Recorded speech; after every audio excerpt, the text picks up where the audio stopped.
Today we are here with Peter Gray, amazing editorial stylist and friend of mine, Peter Gray, and Kailey Graziano, hairstylist, salon owner from Utah.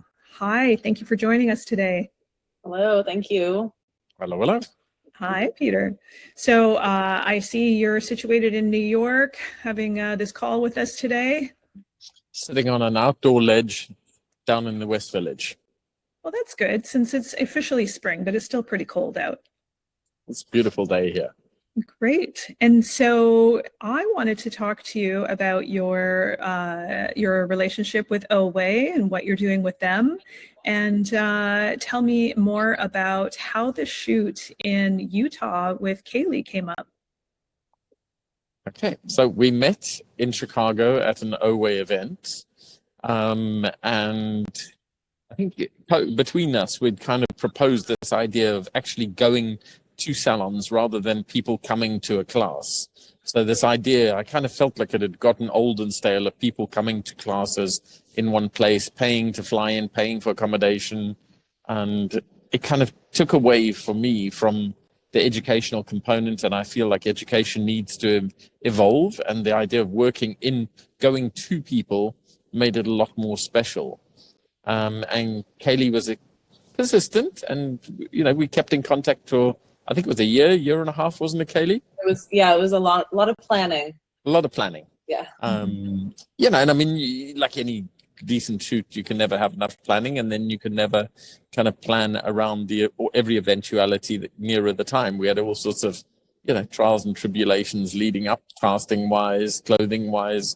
Everything's always lastminute.com. It doesn't matter how much time you have. Yeah, well, it sounded like a big venture with a lot of people involved. So how many models did you have and how did that come about, Kailey? We had, I believe we landed at 6 models in total. Is that right, Peter? You know what, I actually have to think about that because we did it now a few months back. There were a couple of extras thrown in, I think, in between. I think we started with wanting to only have, I want to say 4 or 5, and then I kind of kept adding them on. Well, I saw the pictures; they're gorgeous. And where did you get the models? Are they from agencies? Utah makes really pretty people, I will say.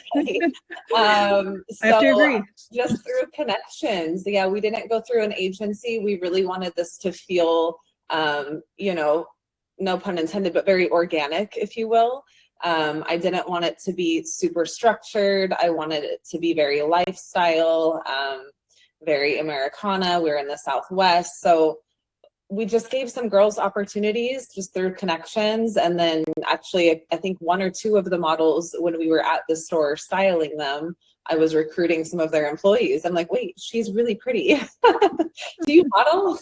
And then I'm texting Peter, hey, Peter, I'm going to add 1 more on. Could I add 1 more, please?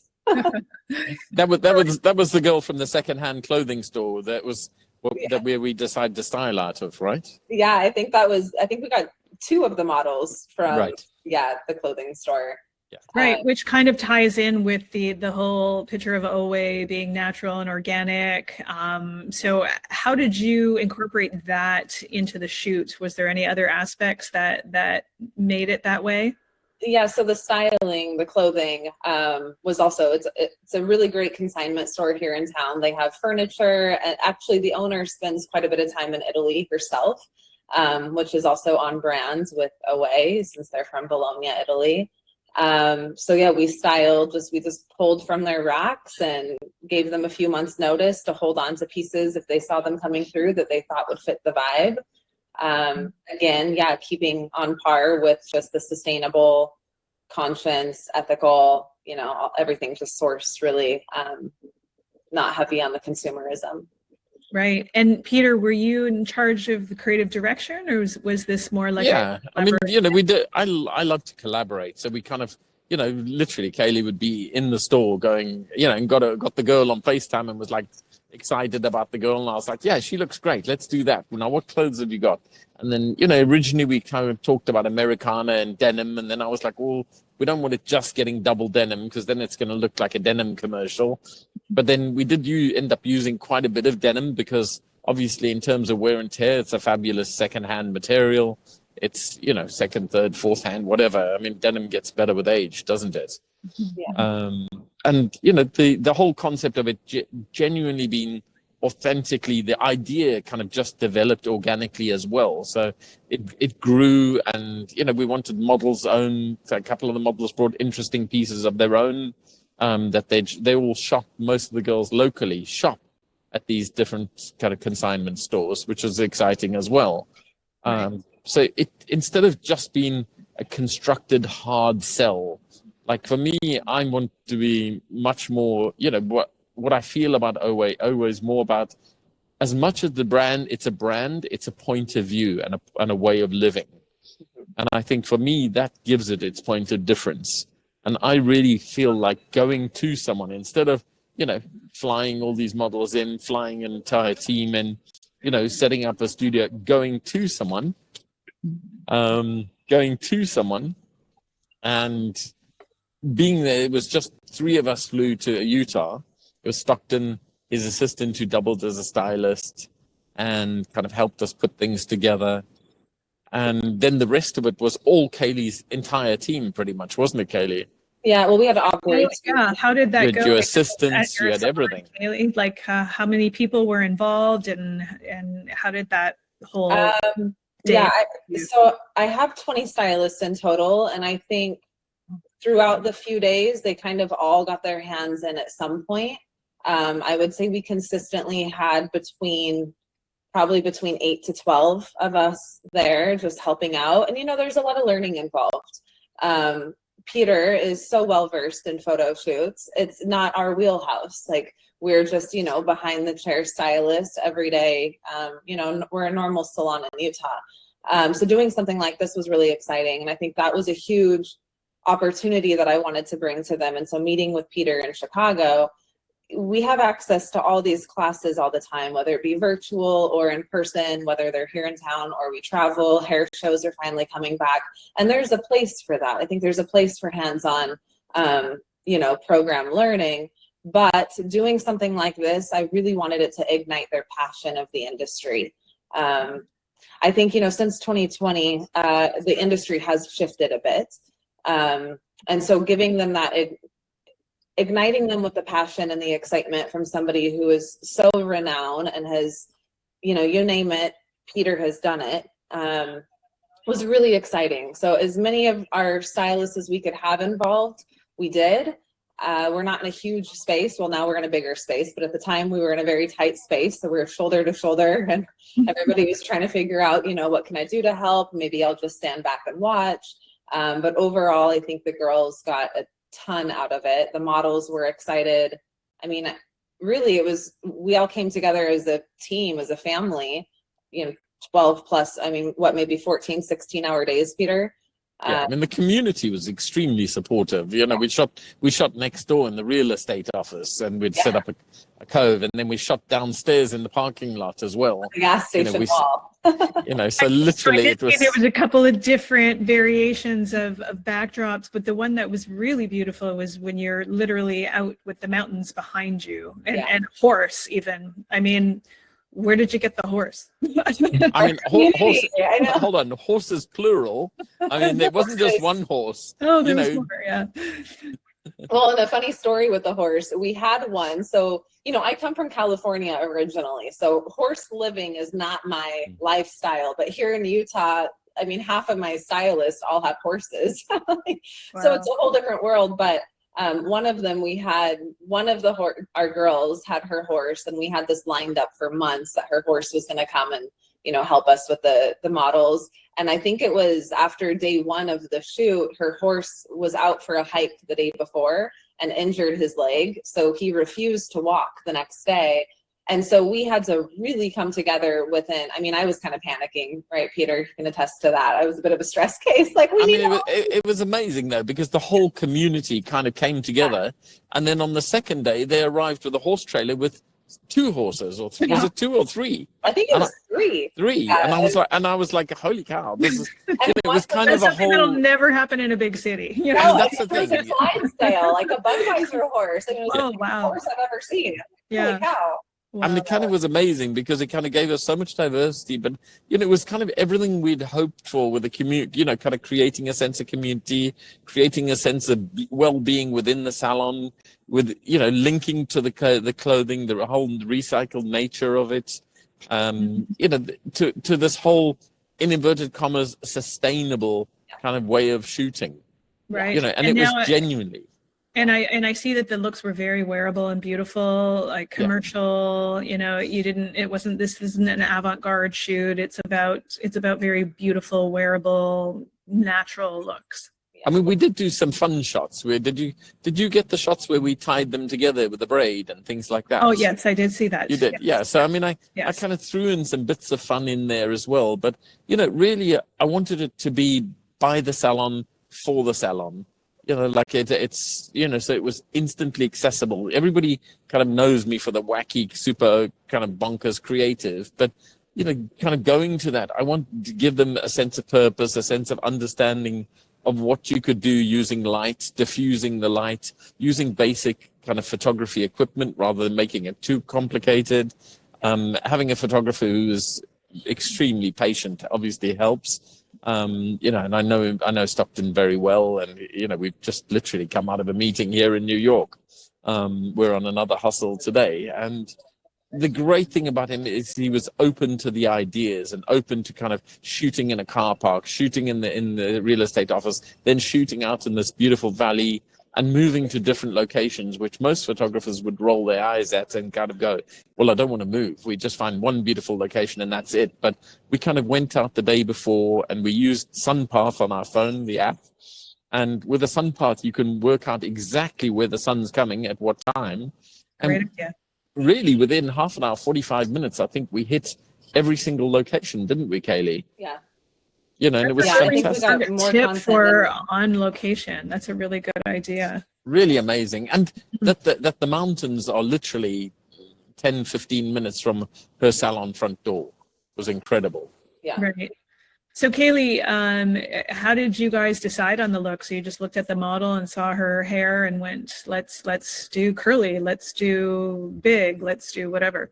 Yeah, I mean, I would say we followed Peter's lead quite a bit on that, just with him having the experience of doing more, shooting.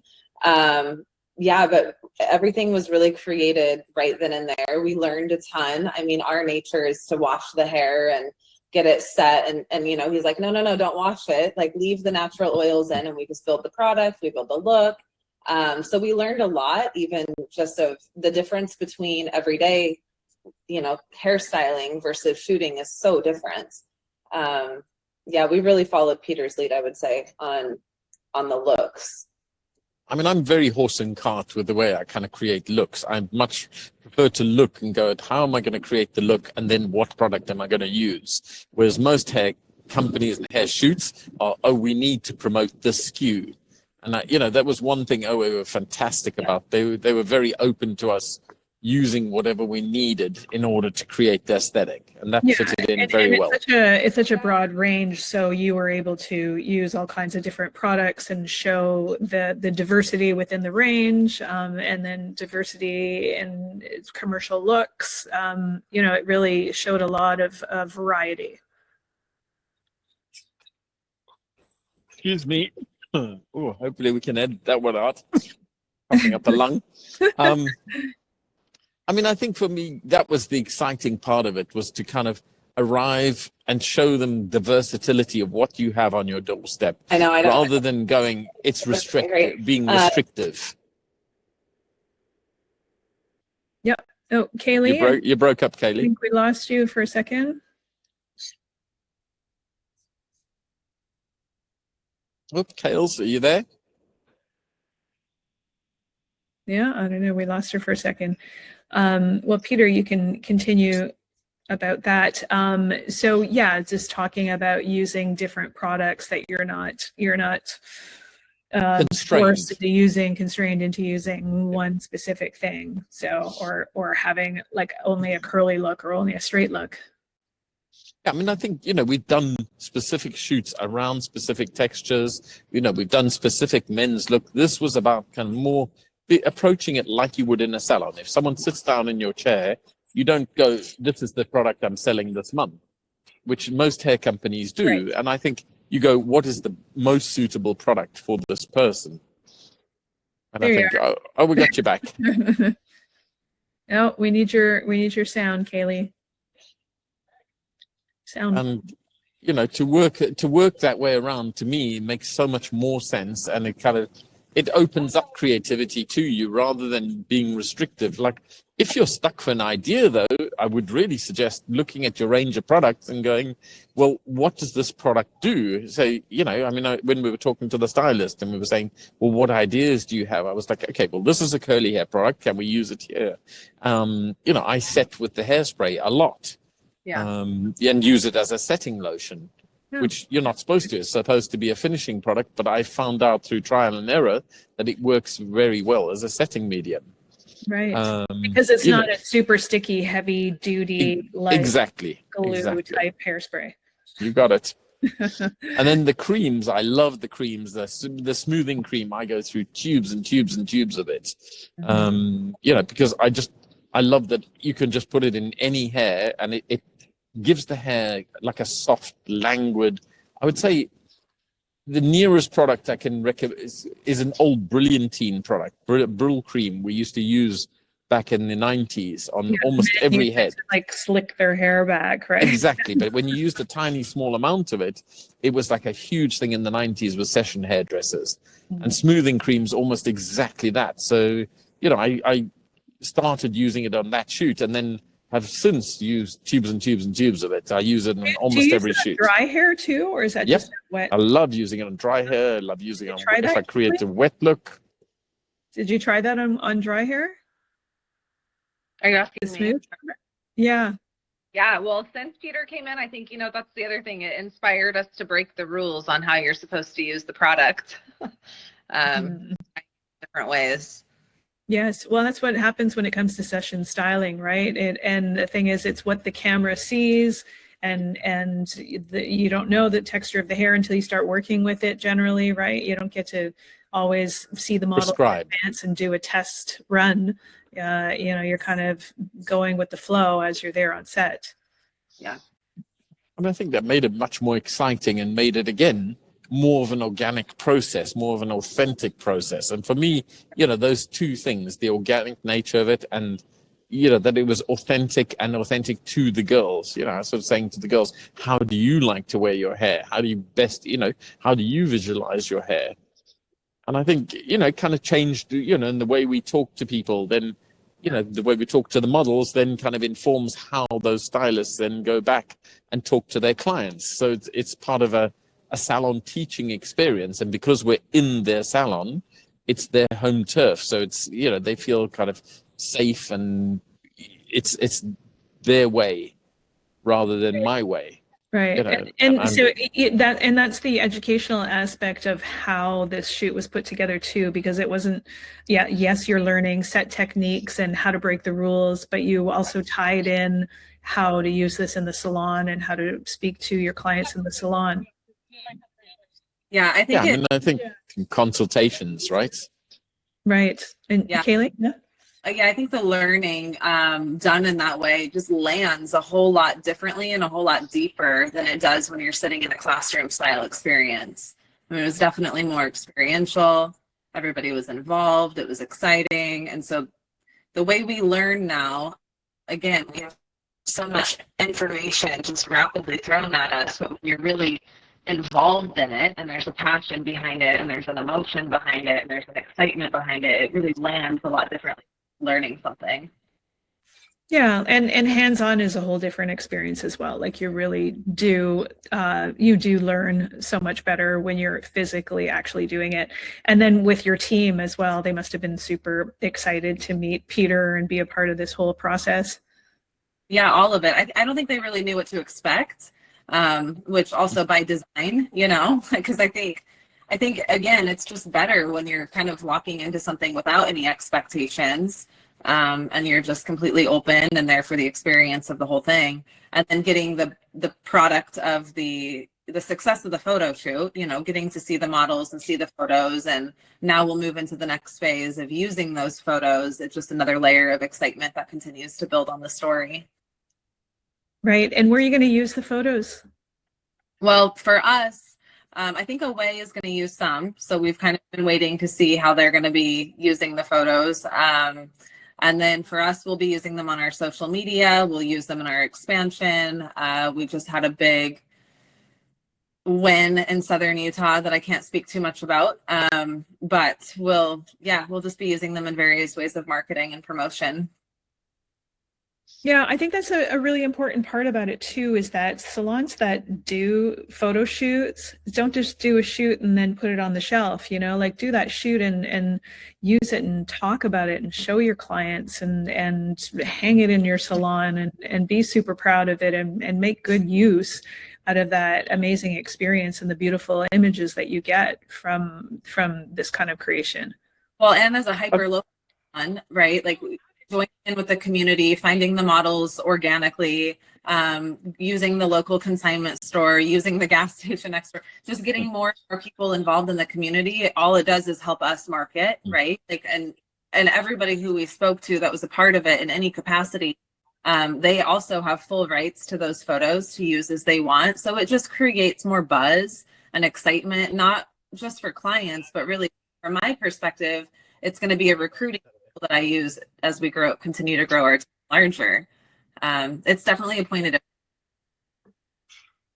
Yeah, that's a very good point too, because your style is dictated in the kind of photo shoots that you create as well. So you get a really good idea of the vibe of who you are and your style and your culture within your salon. You know, having that visually, so we really connect with that, and then of course using it for social media. Yeah. And then the girls, you know, the stylist, right now we're dominant in girls. So I just say the girls, but the stylists have access to all of that as well. Yeah, I think it's awesome because again, we have access to classes all the time, but doing something like this, most of us don't know what to do, right? Like, well, what do I need? How do I do this? And so having this opportunity, it's now going to empower us to go out and do it on our own. And it's just also really exciting to have these touch points. Hopefully, Peter, to do it again. Maybe not right away. Maybe in 27. I'm totally down.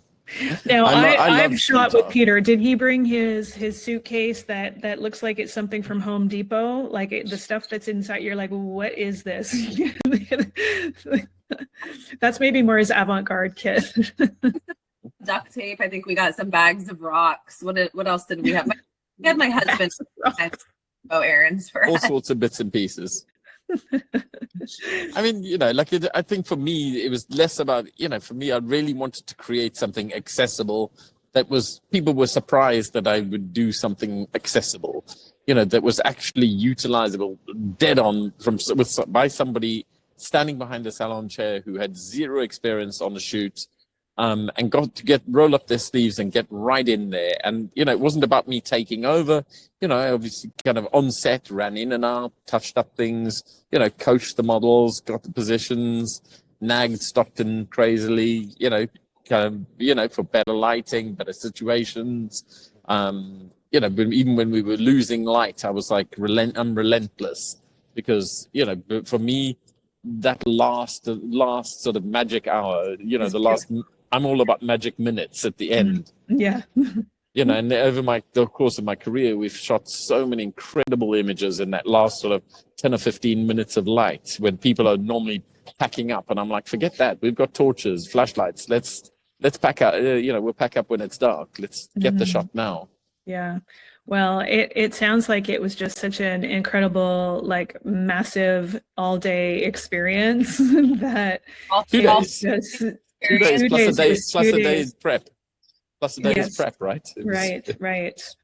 And so, Kailey, was there any specific takeaways from that? Like next time you do a shoot, you're going to be prepared in different ways? You know, I think for me, maybe we were moving also in my personal life. So I think prioritizing maybe some good sleep. It's a tiring day. Yes. shower before, so I wasn't like living off a dry shampoo and caffeine.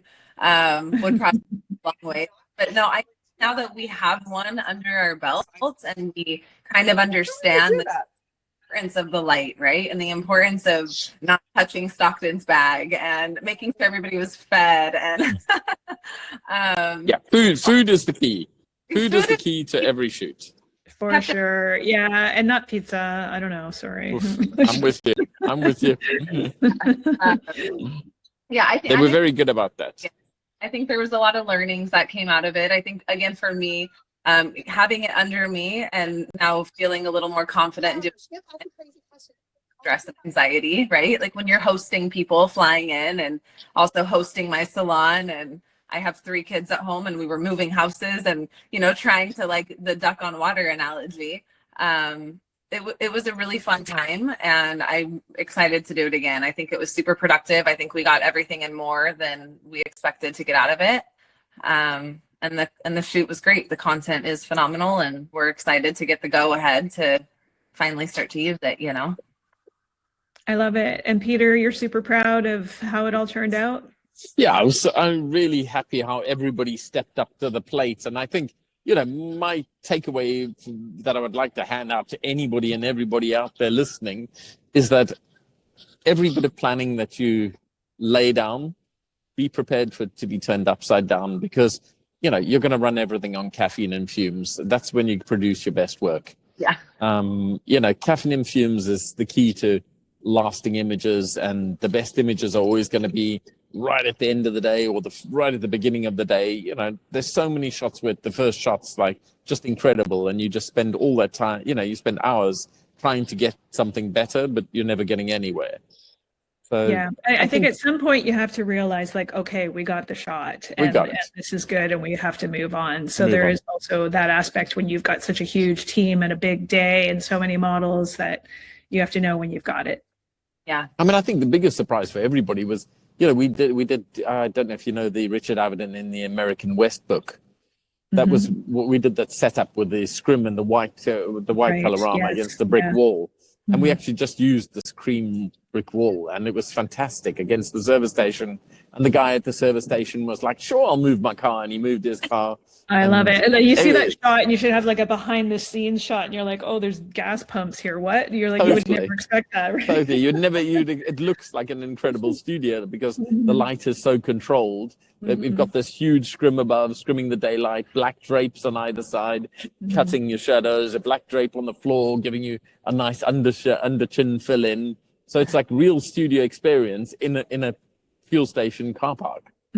I love it. And I think that for me really is anybody can do it. You know, you've just got to want to do it, and having the know-how and having the willingness to fly by the seat of your pants and get out there and just enjoy it. At the end of the day, we're just creating pictures. Yeah, I was just going to say that. I mean, ask and you shall receive, right? And kudos to Peter for, like, we were just pushed away. Like, we got to make this happen. Let's make it happen. But it's like, you never know what you can create unless you start creating, right? And making moves, and just ask and you shall receive. Super grateful for Peter's perseverance to make it happen and flying a whole team of renowned people, you know, to little St. George, Utah. And my salon. It was awesome. Yeah, well, I have to say, again, the shots were gorgeous.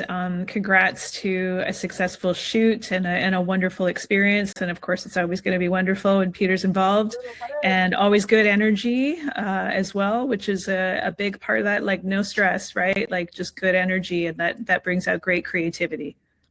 Yeah. I mean, I think for me, that's, you know, I really appreciate your support, and you know, I think the Beauty Hub does so much on the avant-garde side of things, and I know you're pushing AI, and that's why I came to you, because this is almost the antithesis of what you're doing, you know. And I think back to the roots. Exactly. So for me, that's what I like to show in my work. I like to show that I'm right fashion forward, and also right back at the very basics. Yes. Those are the bits that I enjoy. Yeah, and all within a beautiful natural brand that just works like wonderfully, perfect, cohesive shoot that really speaks to what OWAY is about. So congrats again for such a really great job. And I really appreciate your chat today and getting to know you, Kailey, too. And, you know, stay tuned for more on Beauty Hub. Kailey, where can we find you? Find us on Instagram at the KS Salon. Was probably the best place. Yeah. Got you. And Peter, your Instagram is? Peter Gray Hair. Peter Gray Hair. That's it. Okay. Well, thank you again so much for joining me from different parts of the US, and we will be connecting with you again soon. Thanks so much for your time and support. Carol. Thanks, Thank Peter. you. All right. Thank Go you. strong. Take it easy. Okay. Bye. Bye.